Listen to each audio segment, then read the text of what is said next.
നമസ്കാരം. അന്തർവാഹിനികളെ കൂടുതൽ ബലപ്പെടുത്തുന്ന ഒരു മിസൈൽ സിസ്റ്റമാണ് ജർമ്മനി ഇപ്പോൾ വികസിപ്പിച്ചെടുത്തിരിക്കുന്നത്. അതായത് അന്തർവാഹിനികൾ ശത്രുക്കളുടെ റഡാർ കണ്ണിൽ പെടാനുള്ള സാധ്യത കുറവായിരിക്കും.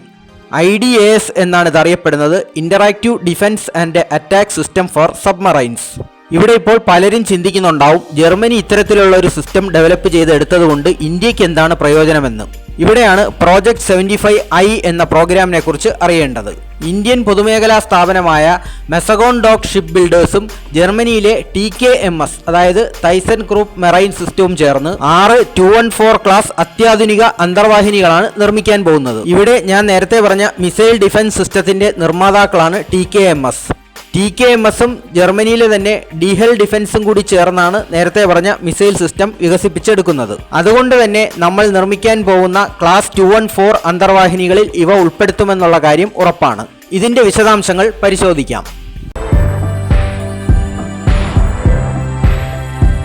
ഒരു അന്തർവാഹിനിയുടെ പ്രധാന ടാർഗറ്റ് എന്ന് പറയുന്നത് യുദ്ധക്കപ്പലുകളാണ്.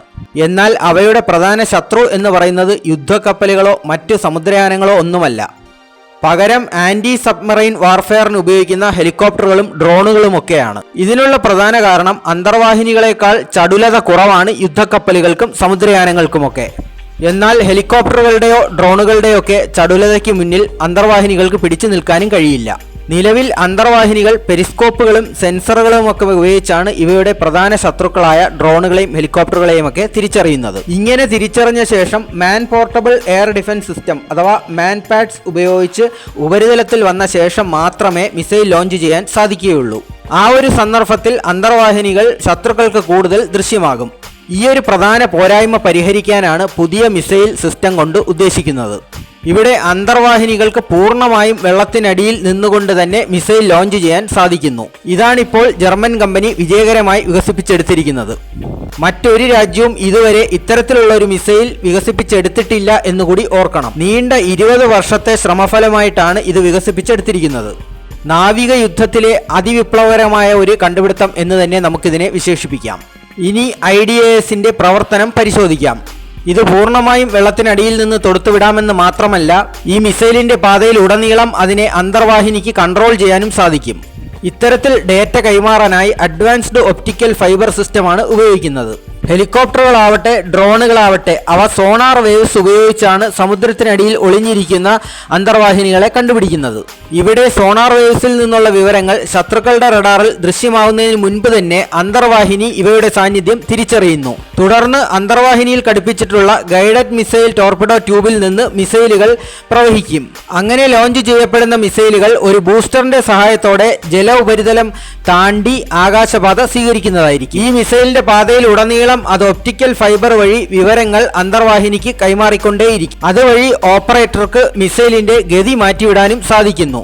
അങ്ങനെ ടാർഗറ്റിനെ ഇരുവശങ്ങളിൽ നിന്നും പുറകിൽ നിന്നുമൊക്കെ ഈ മിസൈലിന് ആക്രമിക്കാൻ കഴിയും.